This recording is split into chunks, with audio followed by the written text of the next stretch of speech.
साथियों, कैसे हैं आप लोग। उम्मीद करता हूँ अच्छे होंगे। दोस्तों, साइंस में आप हमारे साथ पढ़ रहे हैं फिज़िक्स, और फिज़िक्स में जो है इसके पहले आप पिछली क्लास में पढ़ चुके हैं, बहुत सारी चीज़ें हो चुकी हैं। और आज की क्लास में एकदम नया टॉपिक हम शुरू करेंगे, और वो टॉपिक हमारा है तरंग गति। हम लोग वेव मोशन के बारे में आज पढ़ेंगे।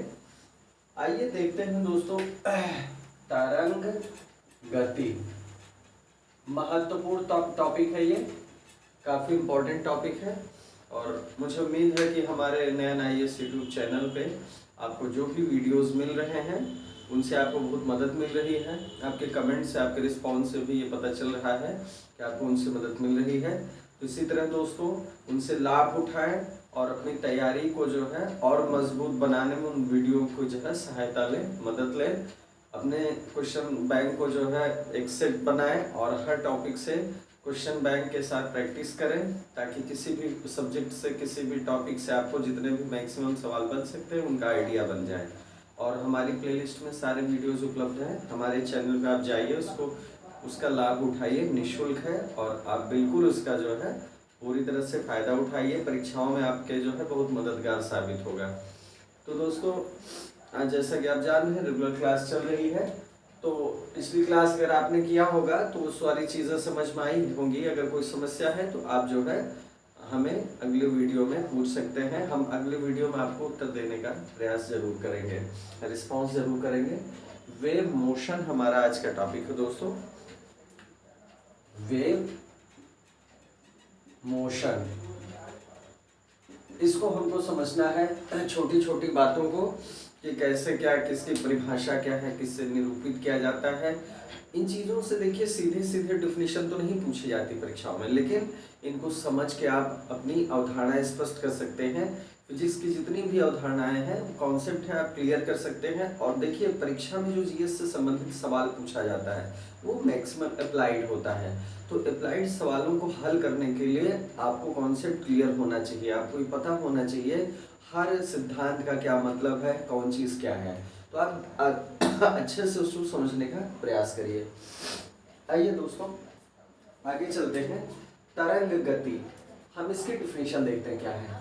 अब देखिए तरंगों के द्वारा ऊर्जा का क्या होता है, एक जगह से दूसरी जगह स्थानांतरण होता है। ये वेव्स करती क्या है, वेव्स, ये मान लीजिए एनर्जी है, ठीक है। एनर्जी अगर यहाँ जो है इसको जाना है, ट्रांसफर होना है, तो किसी न किसी माध्यम से तो ये जाएगी। तो ये किसके माध्यम से जाती है, यही काम करती है तरंगे। तरंगे क्या करती हैं, यही काम करती है। मतलब इसका मतलब हुआ कि हम ये डिफिनेशन दे सकते हैं कि जो है ऊर्जा का स्थानांतरण, ऊर्जा का क्या कह लेंगे, ऊर्जा का एक स्थान से दूसरे स्थान तक, एक स्थान से दूसरे स्थान तक,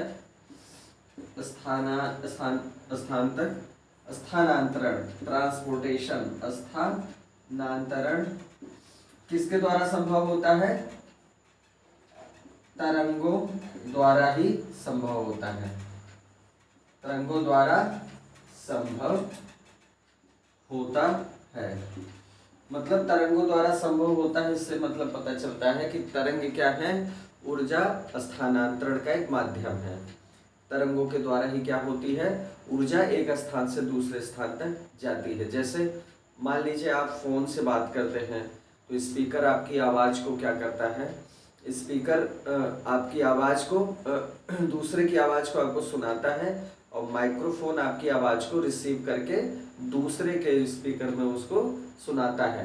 अब आप ये महसूस करिए कि आप जो आवाज़ बोल रहे हैं ये जो है दूसरे के किसी भी रिसीवर के पास ये पहुंच रही है। तो ये कैसे पहुंच रही है, जाहिर सी बात है किन्हीं तरंगों के माध्यम से ये जा रही है। आप यहाँ बैठे हैं, अमेरिका में कोई व्यक्ति बैठा है, आप उससे फ़ोन पे बात करते हैं, तो आपकी जो आवाज़ माइक्रोफोन के माध्यम से मोबाइल में रिसीव होती है और वहाँ स्पीकर के माध्यम से उसको सुनाई पड़ती है।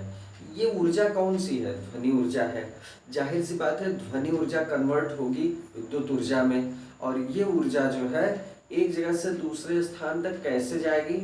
ये लेंथ के माध्यम से जाएगी, वेव्स के माध्यम से जाएगी। किसके माध्यम से जाएगी?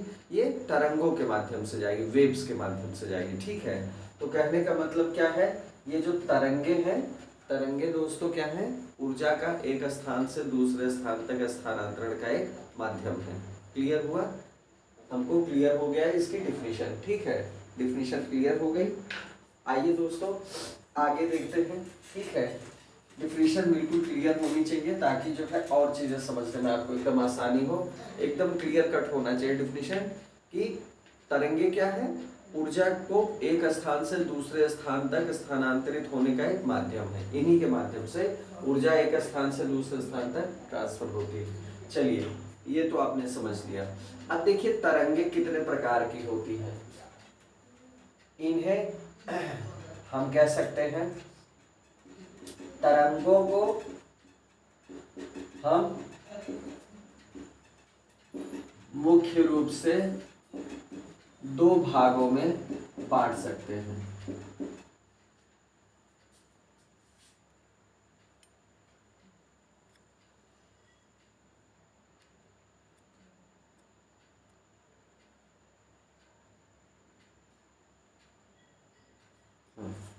तरंगों को हम मुख्य रूप से कितने भागों में बांट सकते हैं? दो भागों में। क्लियर हुआ? तो देखिए पहली कौन सी तरंग होगी? पहले नंबर पे कौन सी तरंग आएगी दोस्तों?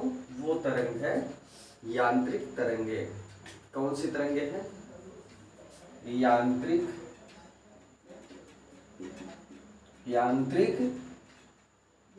यांत्रिक तरंगे। इन्हें हम क्या कह सकते हैं? Mechanical waves. यांत्रिक तरंगे क्या है दोस्तों? आइए समझते हैं यांत्रिक तरंगे किसे कहते हैं। देखिए यांत्रिक तरंगों का मतलब हो गया कि जो तरंगे जो किसी पदार्थिक माध्यम से संचरित होती हैं।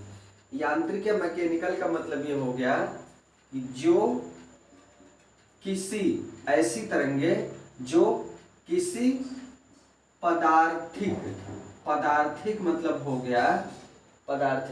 हो गया ठोस, द्रव या गैस, ये पदार्थ हैं।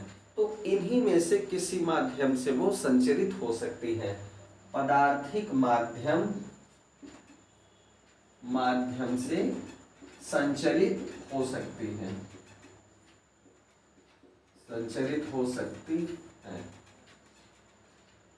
इन तरंगों के लिए आवश्यक है कि ये किसी पदार्थिक माध्यम से ही संचरित हो सकती हैं। मतलब चाहे वो वायु में होके जाए, या वो ठोस में होके जाए, या द्रव में होके जाए। इनके लिए इन तीनों में से कोई ना कोई माध्यम आवश्यक है। ये बात क्लियर? ठीक है, ये बात क्लियर है, इनके डिफिनीशन में ये बात क्लियर है। अब देखिए ये कह रहा है कि माध्यम में संचरण के लिए आवश्यक है, अगर ये किसी माध्यम में जा रही है, ठोस, द्रव या गैस में, तो इनके लिए देखिए पदार्थ में दो गुण होना आवश्यक है। कौन से पदार्थ में? चाहे वो ठोस हो, चाहे वो द्रव हो, चाहे वो गैस हो। पहला तो प्रत्यास्थता है। प्रत्यास्थता हमने देखा है, इसको देखा है इलास्टिसिटी मतलब उस पदार्थ में या उस माध्यम में प्रत्यास्थता का गुण होना आवश्यक है। हमने देखा था प्रत्यास्थता का गुण क्या था कि किसी भी वस्तु में प्रत्यास्थता का गुण वो गुण होता है कि मान लीजिए उस वस्तु पर हम जब कोई बाह्य बल लगाते हैं तो उसकी आकृति में, द्रव्यमान में, लंबाई में परिवर्तन आ जाता है, कुछ विरूपण होता है, कुछ विकृति आती है। जो बल लगाते हैं उसको विरूपण बल भी कहते हैं, हमने पढ़ा था। अब अगर मान लीजिए बल लगाने पे उसमें कुछ परिवर्तन आता है, ठीक है, तो ये तो विरूपण हो गया। लेकिन अगर वो बल हटा लिया जाए तब क्या होगा? तो उस स्थिति में क्या होगा? वस्तु अपनी पूर्व स्थिति में आने का प्रयास करेगी, जैसे वो बल लगाने के पहले थी। इसका मतलब क्या हो गया? इसका मतलब यही गुण जो अपनी वापस स्थिति में लौटने का है, यही गुण उस वस्तु का क्या कहलाता है? प्रत्यास्थता का गुण कहलाता है। हमने इस चीज को देखा था अच्छे से, इसको दिमाग में बैठा लीजिएगा। और कोई भी वस्तु पूर्ण प्रत्यास्थ नहीं होती, न तो पूर्ण प्लास्टिक होती। हमने देखा था दो तरह की जो है वस्तुओं को, पूर्ण जो है प्रत्यास्थ देखा था, पूर्ण सुघट्य देखा था।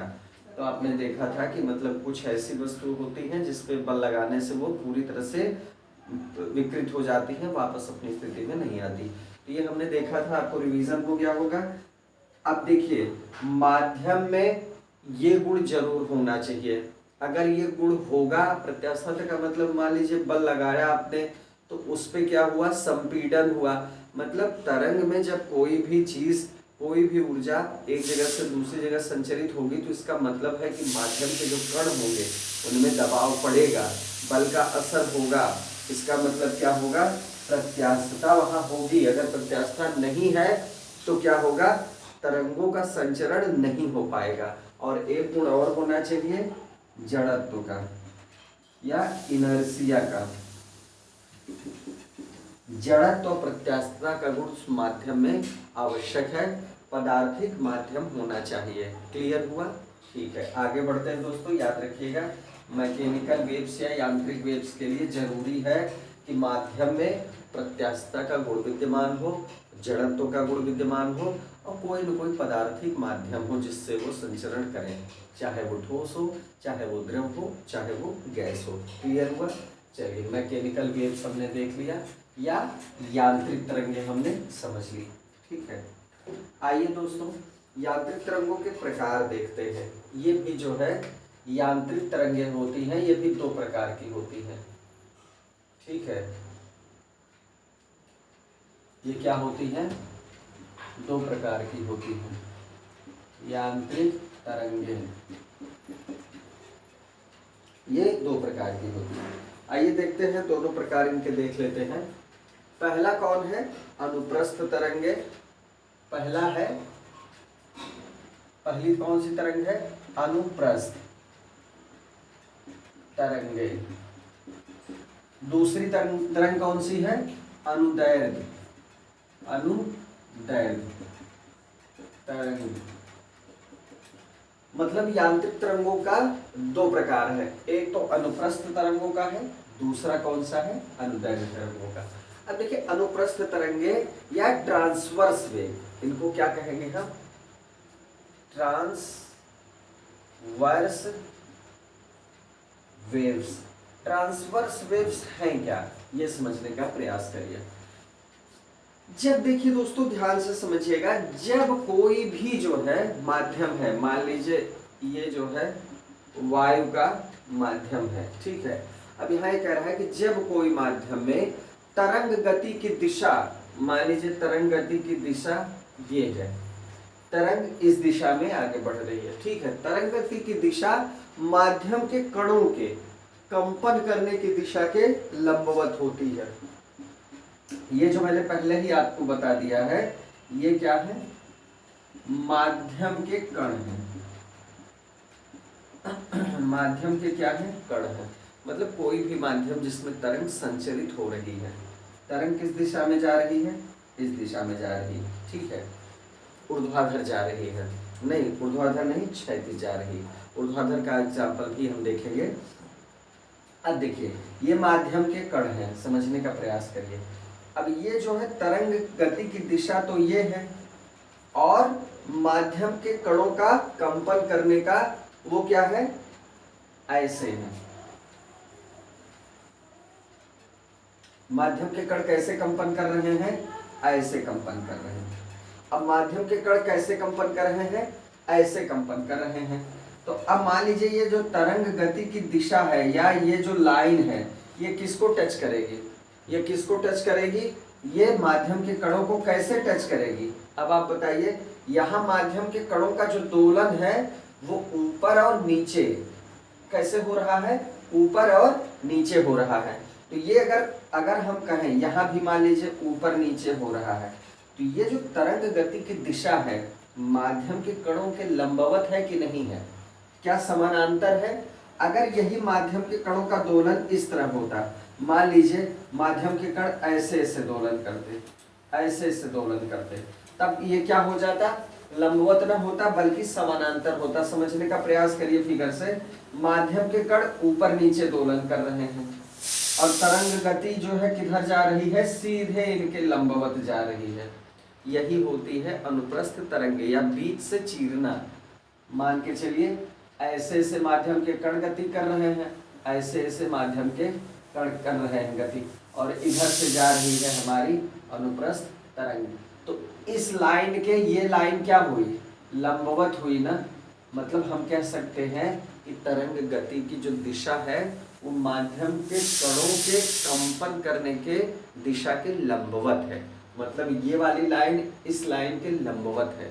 क्लियर हुआ?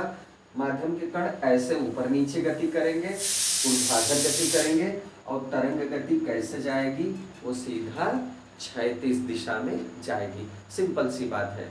अनुप्रस्थ मतलब होता है, जब देखिए हम देखे होंगे, जब आपने देखा होगा पुस्तकों में कि अनुप्रस्थ काट और अनुदैर्ध्य काट, अनुप्रस्थ काट और अनुदैर्ध्य काट। इससे और आपको क्लियर होगा।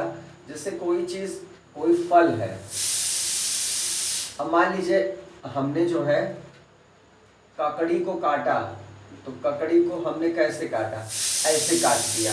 हमने ककड़ी को कैसे काट दिया, एक ऐसे काट दिया, और एक हमने क्या किया, ऐसे जो है बीच में से हमने इसमें क्या किया, चीरा लगा दिया। ठीक है, ऐसे हमने किया, ककड़ी को बीच में से काट दिया। मान लीजिए एक हिस्सा ये हो गया और एक हिस्सा ये हो गया, इसको हमने काट दिया। अब मान लीजिए जो खड़ी खड़ी काट है, जो खड़ी खड़ी काट है, ये क्या है, अनुप्रस्थ काट है। अनुप्रस्थ काट कैसी होती है, खड़ी खड़ी, मतलब लंबवत एक तरह से समझिए। और अनुदैर्ध्य कैसी होती है, वो क्षैतिज होती है। तो ये लंबवत, ये किस तरह काम करता है, लंबवत काम करता है। कौन सी तरंग गति की दिशा किस तरह काम करती है, लंबवत। किन के, माध्यम के कणों के कंपन करने की दिशा के। एकदम क्लियर रखिएगा। अभी अनुदैर्ध्य आप समझ लेंगे तो आप दोनों में अंतर समझ जाएंगे। इसको आप क्लियर कर लीजिए, कंफ्यूज मत होइएगा। इसमें तरंग गति की दिशा और माध्यम के कणों के कंपन करने की दिशा में क्या है, लंबवत है। ठीक है, ये बात आप बस याद रखिएगा, कोई कंफ्यूजन नहीं होगा। चलिए, अनुप्रस्थ हमने देख लिया, अनुप्रस्थ हमने समझ लिया। आइए अनुदैर्ध्य देख लिया जाए। अनुप्रस्थ में कोई समस्या, देखिए इसमें खास बात क्या है, अनुप्रस्थ तरंगों में खास बात क्या है, अनुप्रस्थ तरंगों में क्या खास बात है, हम देखते हैं। अनुप्रस्थ तरंगे, इनमें खास बात यह है कि हमेशा जो है ठोस और द्रव की ऊपरी सतह पर पैदा हो सकती हैं। जैसे ये तरंगे किस में पैदा होती, एक तो ठोस में पैदा होती हैं। जैसे मान लीजिए लोहे की एक छड़ है, लोहे की एक छड़ है, ठीक है। अब यहां पर आपने हथौड़े से चोट की, आपने यहां क्या किया, आपने हथौड़े से इस पे चोट की। अब जब आप हथौड़े से स्ट्राइक करते हैं यहाँ पर, तो यहाँ पर मान लीजिए कोई व्यक्ति यहाँ पर कान लगा के सुन रहा है, तो यहाँ से सीधे ये तरंग संचरित होगी। अब यहाँ ध्यान दीजिए, माध्यम के कण ऊपर नीचे दोलन कर रहे हैं। कहाँ दोलन कर रहे हैं, ऊपर नीचे, और ये तरंग गति की दिशा क्या है, इनके लंबवत जा रही है। कैसे जा रही है, लंबवत जा रही है। तो ये कौन सी जो है तरंग है, ये है हमारी अनुप्रस्थ तरंग। तो एक तो याद रखिएगा, ये ठोस में और द्रव की ऊपरी सतह, मतलब द्रव की निचली सतह में नहीं, गहराई में नहीं, ध्यान दीजिएगा, द्रव की केवल ऊपरी सतह में और ठोस में, दो जगह ये गमन करती है या गति करती है, पैदा की जा सकती है। क्लियर हुआ? देखिए ये किसके रूप में संचरित होती है, गर्त और शीर्ष के रूप में। आइए देखते हैं कैसे गर्त और शीर्ष के रूप में ये संचरित होती है। अब ये देखिए, अगर ऐसे जा रही हैं तो ये क्या होगा, शीर्ष होगा, ठीक है। ये क्या होगा, शीर्ष होगा। ये क्या होगा, शीर्ष होगा। ये क्या होगा, शीर्ष होगा। ये क्या होगी, गर्त होगी, ये भी गर्त और इसके आगे क्रम से। तो ये जो है शीर्ष और गर्त में आगे बढ़ती है, ऐसे ये आगे बढ़ती है। इनकी जो दिशा है ऐसे होती है और ये शीर्ष और गर्त बनाते हुए आगे बढ़ती है। अभी हम इसमें देखेंगे कि इसके बीच क्या होता है, इसके बीच क्या होता है, ये सब आगे देखेंगे। तो ये इनकी जो गति होती है वो शीर्ष और गर्त की तरह होती है, बनाते हुए होती है। क्लियर हुआ? चलिए दोस्तों, आप अनुप्रस्थ तरंगों को समझ चुके होंगे। अनुप्रस्थ तरंगों को आप समझ चुके होंगे। आइए देखते हैं अनुदैर्घ्य तरंगे। दूसरा है अनुदैर्घ्य तरंगे। अनुदैर्घ्य तरंगे, ये तरंगे क्या है दोस्तों? Longitudinal waves. इनको क्या कहते हैं? लॉन्गिट्यूडनल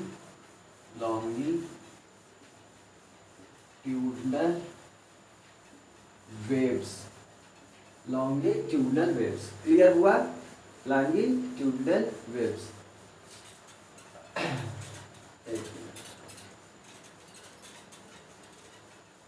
क्या हो जाएगा? Longitudinal waves. क्लियर हुआ? वेव्स, ठीक है। लॉन्गिट्यूडनल वेव्स मतलब होता है अनुदैर्घ्य तरंगे। अब देखिए दोस्तों, ये तरंगे किस तरह गमन करती है, इसको आपको समझना है। जब किसी माध्यम में तरंग गति की जो दिशा होती है, ठीक है, माध्यम कणों के कंपन करने की दिशा के समानांतर हो, जैसे कि हम आपको बता चुके हैं। मान लीजिए तरंग गति की दिशा ये है, ठीक है, और मान लीजिए कंपन करने की दिशा जो अभी आपने देखा पिछली तरंगों में कि कंपन करने की दिशा ऊपर नीचे है और तरंग गति की दिशा क्या है, ये क्षैतिज रूप में है। मतलब ऊर्ध्वाधर दिशा में कंपन कर रहे हैं माध्यम के कण, ऊर्ध्वाधर दिशा में माध्यम के कण कंपन कर रहे हैं, माध्यम के कणों का कंपन, और तरंग गति की जो दिशा है, तरंग गति की जो दिशा है ये कैसी है? क्षैतिज। ये कैसी है दोस्तों? क्षैतिज है। क्लियर हुआ? अब मान लीजिए ये ऊपर नीचे गति ना करें, ये ऊपर नीचे गति ना करें, ये ऐसे गति करें, ये इसके समानांतर गति करें, ठीक है, ये इसके समानांतर, मतलब ये कैसे गति करें, इनके कणों का जो है, जो दोलन है, वो कंपन है, वो किस तरह हो, तरंग गति की दिशा के समानांतर हो। जिधर वो तरंग गति चल रही है उधर माध्यम के कण भी आगे बढ़ रहे हैं कंपन करते हुए। तब बताइए वो कौन सी गति होगी? वो तरंग गति की कौन से प्रकार होगी? अनुदैर्घ्य तरंगों का एक प्रकार होगी, longitudinal wave. Longitudinal wave. Clear हुआ? अगर माध्यम के कणों के कंपन करने के लंबवत होगी तो अनुप्रस्थ होगी, अगर माध्यम के कणों के समानांतर होगी तब क्या होगी? अनुदैर्घ्य तरंगे। क्लियर हुआ? चलिए बिल्कुल क्लियर कर लीजिएगा, ठीक है, कोई कंफ्यूजन नहीं होना चाहिए इसमें। दोनों तरंगे क्या है? यांत्रिक तरंगे हैं। दोनों तरंगे क्या है दोस्तों? यांत्रिक तरंगों के प्रकार हैं। अब देखिए, अब ये जो तरंगे होती हैं इनमें जैसे हमने देखा शीर्ष गर्त, उसमें देखा, यहां देखिए एक चीज समझना है, ये किसमें होती है? संपीड़न और विरलन। संपीड़न मतलब कंप्रेशन, संपीड़न मतलब कंप्रेशन होगा, विरलन मतलब रेयर फ्रैक्शन। एक तो कंप्रेशन हो गया और क्या होगा? Rarefaction. Rarefaction, rarefaction, rarefaction. संपीड़न को हम कंप्रेशन कहेंगे, विरलन को रेयर फ्रैक्शन कहेंगे। इसमें इसके माध्यम से ये तरंग आगे बढ़ती है, ठीक है। संपीड़न वाले स्थान पे क्या होगा, कंप्रेशन का मतलब आप समझ रहे हैं कि यहाँ दबाव लगेगा और यहाँ क्या होगा, घनत्व अधिक होगा। यहाँ पर दबाव कम होगा और घनत्व अधिक कम होगा। यहाँ पर घनत्व और दबाव अधिक होगा, यहाँ पर घनत्व और दबाव कम होगा। यहाँ पर घनत्व और दबाव अधिक और यहाँ क्या होगा, घनत्व और दबाव कम। बात समझ रहे हैं। विरलन का मतलब ही है कि वहां पर घनत्व और दबाव कम होगा, और संपीड़न का मतलब ही है कि वहां पर दबाव भी ज्यादा होगा और घनत्व भी ज्यादा होगा। ये क्लियर हुआ? चलिए ठीक है। अब देखिए, जो भी वायु में तरंगे उत्पन्न होती हैं, जितनी भी तरंगे वायु में उत्पन्न होती हैं, वो सारी तरंगे क्या होती हैं, ये होती हैं आपकी अनुदैर्ध्य तरंगे। जैसे वायु में आपने देखा होगा ध्यान से कि अनुप्रस्थ तरंगे वायु में उत्पन्न नहीं की जा सकती। वो कहाँ उत्पन्न हो सकती है? वो केवल उत्पन्न होती है ठोस में या द्रव की ऊपरी सतह पे। द्रव की निचली सतह पे या वायु में कौन सी तरंगे पैदा की जा सकती है? अनुदैर्ध्य तरंगे, जो हम देख रहे हैं, अनुदैर्ध्य तरंगे। क्लियर हुआ? तो ये वायु में उत्पन्न की जा सकती है। इसके अलावा जो भूकंप तरंगे हैं, जो भूकंप तरंगे हैं, भूकंप तरंगे हैं, भूकंप तरंगे भी कहाँ पैदा की जा सकती हैं? जमीन में पैदा होती है। जो भी अर्थक्वेक्स आते हैं उसमें जो तरंगे उत्पन्न होती हैं वो कैसी तरंगे होती हैं? वो होती है अनुदैर्ध्य तरंगे। क्लियर हुआ? इस तरह जैसे स्प्रिंग है, स्प्रिंग में मान लीजिए कोई तरंग उत्पन्न होती है, जैसे स्प्रिंग है, ये स्प्रिंग का एक टुकड़ा है, ठीक है। अब स्प्रिंग को अगर आप ऐसे खींचेंगे, ठीक है, फिर छोड़ देंगे, इसमें जो तरंग उत्पन्न होगी, इसमें जो तरंग उत्पन्न होगी, इस तरंग की दिशा और जो माध्यम के जो कण हैं, इनके कंपन की दिशा क्या होगी? एक तरफ होगी, समानांतर होगी। क्या होगी? समानांतर होगी। क्लियर हुआ? चलिए, ये आपकी हो गई अनुदैर्ध्य तरंगे। अनुदैर्ध्य तरंगों में संपीड़न और विरलन होता है, ठीक है। मतलब एक जगह दबाव ज्यादा होगा और वहां घनत्व भी ज्यादा होगा, और दूसरी जगह क्या होगा? घनत्व कम होगा, दबाव भी कम होगा, वहां विरलन होगा। क्लियर हुआ? चलिए, अब देखिए दूसरी जो तरंग है दोस्तों, वो क्या है? अयांत्रिक तरंगे या विद्युत चुंबकीय तरंगे। दूसरा क्या है? अयांत्रिक या अयांत्रिक तरंगे या विद्युत चुंबकीय तरंगे। इसको हम क्या कहेंगे? Electromagnetic waves. यांत्रिक तरंगे या विद्युत चुंबकीय तरंगे, ये क्या होती है? अब देखिए, अभी तक आपने देखा यांत्रिक तरंगों में दो प्रकार हैं, एक अनुप्रस्थ है, एक अनुदैर्ध्य है। इन दोनों तरंगों के लिए पदार्थिक माध्यम की आवश्यकता पड़ती है, ठीक है। यांत्रिक तरंगों के लिए ये चीज जान लीजिए, ये कंफर्म है, इसमें कोई समझौता नहीं है, माध्यम चाहिए ही चाहिए। जाहिर सी बात है, ये तरंगे ऐसी हैं, अभी जो आप देख रहे हैं विद्युत चुंबकीय, ये ऐसी तरंगे हैं जिनके माध्यम की जरूरत नहीं पड़ती। याद रखिएगा, यांत्रिक के लिए पदार्थिक माध्यम की आवश्यकता पड़ती है, चाहे वो द्रव हो, चाहे वो गैस हो, चाहे वो ठोस हो। और अयांत्रिक या विद्युत चुंबकीय तरंगे या इलेक्ट्रोमैग्नेटिक वेव्स के लिए किसी भी माध्यम की आवश्यकता नहीं पड़ती। आइए देखते हैं ये क्या हो चल सकती है। माध्यम नहीं है तो इसका मतलब वैक्यूम में ये संचरित हो सकती है, वैक्यूम में ये संचरित हो सकती है। क्लियर हुआ? चलिए, अब इनका उदाहरण प्रकाश तरंगे आप देखते हैं, प्रकाश तरंगे, एक्सरेज, रेडियो तरंगे, एक्सरेज। दोस्तों प्रकाश एक बहुत महत्वपूर्ण ऊर्जा है, प्रकाशीय ऊर्जा, कार्बनिक ऊर्जा, जो भी कह लीजिए।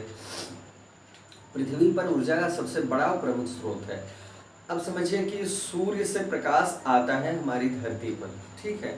तो दोस्तों आपको पता होगा कि जो है जब सूर्य से प्रकाश चलता है तो हमारी जो धरती है इसको एक वायु का आवरण घेरे हुए है।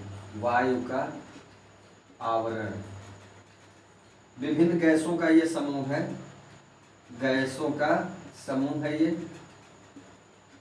जिसमें nitrogen, oxygen, carbon dioxide, nitrogen 78% होती है। ऐसे बहुत सारी गैसेज हैं। ये क्या है? इसका वायुमंडल। अब सूर्य यहाँ स्थित है, मान लीजिए सूर्य से प्रकाशीय ऊर्जा यहाँ से चली, ठीक है, पृथ्वी पर पहुंची। अब दोस्तों ये देखिए कि जो इतना भाग है ये कहाँ है? ये है वायु में, लेकिन इतना पोर्शन जो इसका है वो कहाँ है? निर्वात में। इसका मतलब ये हुआ कि सूर्य के प्रकाश को धरती पर पहुंचने के लिए माध्यम की आवश्यकता नहीं है। यहाँ से यहाँ तक तो ये बिना माध्यम के ही आया। इसका मतलब ये जो विद्युत चुंबकीय तरंगे हैं या प्रकाश तरंगे हैं, ये क्या होती हैं? निर्वात में भी ट्रेवल कर सकती हैं, संचरण कर सकती हैं, ठीक है। यही आपको बताना था। तो ये वायु में भी कर सकती हैं, निर्वात में भी, मतलब माध्यम है तो भी करेंगे, नहीं माध्यम है तो भी करेंगे, इनको माध्यम की आवश्यकता नहीं पड़ती। क्लियर हुआ? ठीक है, चलिए ये बात समझ में आ गई होगी आपको। अब इसमें क्या होता है, इसमें देखिए किस तरह कंपन होता है, ये हम समझने का प्रयास करें।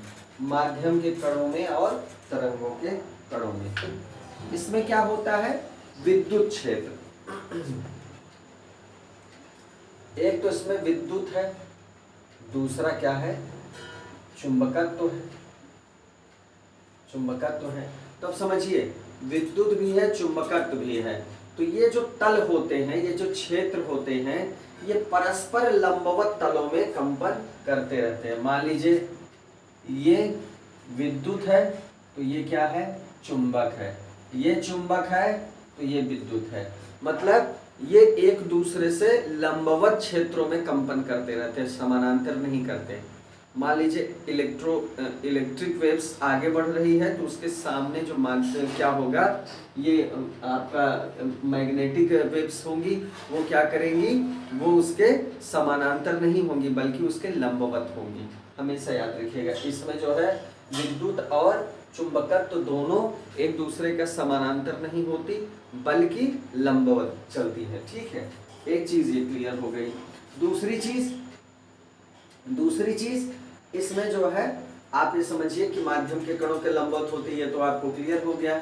इसमें जो है रिक्त स्थान में क्या होता है? प्रकाश की चाल से आगे बढ़ जाते हैं। अब देखिए प्रकाश, अब मान लीजिए विद्युत हो गया, चुंबकत्व हो गया, तो इसमें विद्युत आगे बढ़ रही है तो चुंबकत्व क्या करेगा? माध्यम का काम करेगा। इसमें ध्यान दीजिएगा, तरंगों का जो संचरण होता है, महत्वपूर्ण है जानना कि तरंगों का जो संचरण होता है, इसमें माध्यम के कण क्या होते हैं? माध्यम के कण किस तरह काम करते हैं? लंबवत। हमेशा लंबवत काम करेंगे, समानांतर नहीं काम करेंगे, ठीक है। ये बात आप याद रखिएगा। चलिए ये क्लियर हो गया। चलिए दोस्तों ये बात भी आपको समझ में आ गई।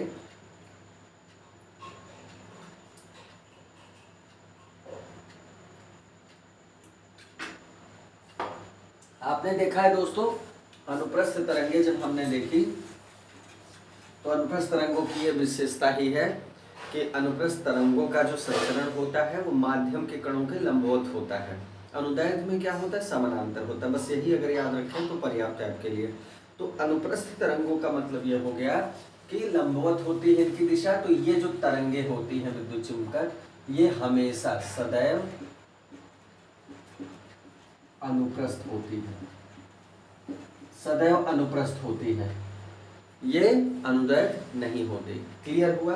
प्रकाश ऊर्जा हुआ, आपने देखा रेडियो तरंगे हुई, एक्स रेज हुई, ये जो है क्या होती है? सदैव अनुप्रस्थ होती है। और एक महत्वपूर्ण बात, इन तरंगों की जो चाल होती है, तरंगों की जो चाल होती है वो प्रकाश की चाल के बराबर होती है, चाल के बराबर होती है। मतलब प्रकाश की चाल के बराबर इन तरंगों की चाल होती है, मतलब बहुत ही ज़्यादा, 3 लाख किलोमीटर प्रति सेकेंड। तभी तो सोचिए इतनी दूरी स्थित होने के बावजूद भी, इतनी दूरी पर स्थित होने के बावजूद भी सूर्य से जो है धरती पर प्रकाश को आने में मात्र 8 मिनट 22 सेकेंड या 18 सेकेंड, अलग अलग पुस्तकों में है, इतना ही केवल समय लगता है। अब सोचिए इतनी दूर होने के बावजूद, क्योंकि प्रकाश की चाल बहुत ही ज़्यादा है, 3 लाख किलोमीटर 1 सेकेंड में ट्रेवल करती है। तो यह जो प्रकाश की चाल है, यही चाल तरंगों की चाल है। क्लियर हुआ? तो यह हो गई तरंगों की चाल। अयांत्रिक या विद्युत चुंबकीय तरंगे हमने देख ली दोस्तों, ठीक है। तो ये इस तरह से ये भी क्लियर हो गया। अब अगला जो हमारा टॉपिक आएगा वो टॉपिक आएगा जो प्रमुख कुछ विद्युत चुंबकीय तरंगे हैं, क्योंकि वहां से सवाल पूछता है, एक्स रेज, गामा रेज, इनको हमको देखना होगा, किसने किसका आविष्कार किया था, उनका उपयोग क्या होता है, किस तरह जो है वो उपयुक्त होती है मानव जीवन में, किस तरह आविष्कार उनका हुआ, कौन आविष्कारक था, ये अगले क्लास में हम लोग देखेंगे, क्योंकि ये महत्वपूर्ण है।